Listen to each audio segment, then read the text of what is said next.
If you haven't seen this film, I recommend you do so because I'm not holding back any punches. You've been warned. This past Thursday, I got the chance to catch I Want to Eat Your Pancreas, also known as Kimi no Suizou or Tabetai, in theaters during its one-day subbed run. It wasn't a work I was familiar with, and I only had the rudimentary idea of what to expect. This movie, over its 2-hour runtime, managed to take my expectations, slam them to the ground, and smash them to pieces.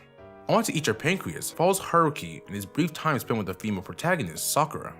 The time they spent together manages to be so impactful, and it really drives home the potency that relationships hold in her life. However, while I was so caught up in these two and their interaction, the real storm was lurking in the background. It constantly popped up and I noticed it, but in my emotionally weak state, it was but a moment in my mind. However, it came crashing right into me towards the end, and this is what I will take away from I Want to Eat Your Pancreas. It's only fair to elaborate.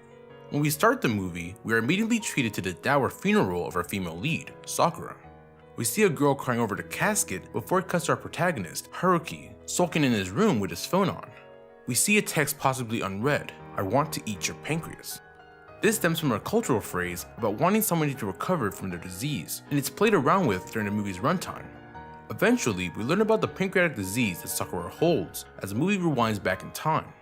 We see her journal living with death. We constantly hear her talk about her imminent death to her disease and her desire to do what she wants. We are shocked as much as Haruki is when we see the sheer amount of medicine in her bag, and we feel her fear when she's in the hospital and held up longer than expected.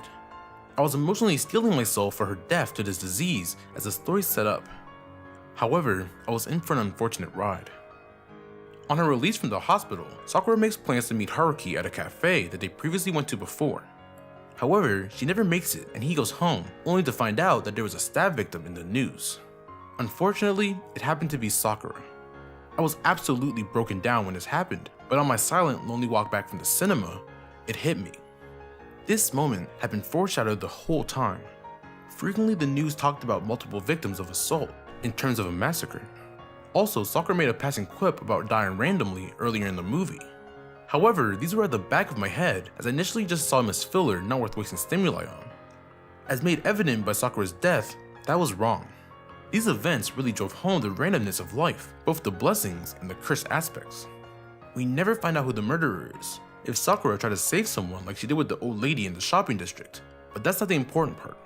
It's the little things in life that you can't account for all the time and that surprise us, and that's what Pancreas is about. The random encounter of Haruki with Sakura's death journal, Sakura telling him about her disease and hanging out with him, their overnight trip, him missing her funeral and then going to her house a few days later. Everything, as Sakura says, is by chance and happens to draw them together. The same goes for her untimely death. We are set up to put a timer on her death, and she's given a finite time as well, as her journal makes clear. However, this tragedy is what takes her out in the end, not the disease. That said, their random encounter helps both of them grow as people, and is only positive, even if it ended so abruptly.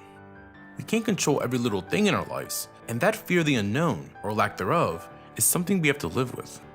However, in our lives, we are still able to touch and be touched by so many others, all through our random meetings and encounters.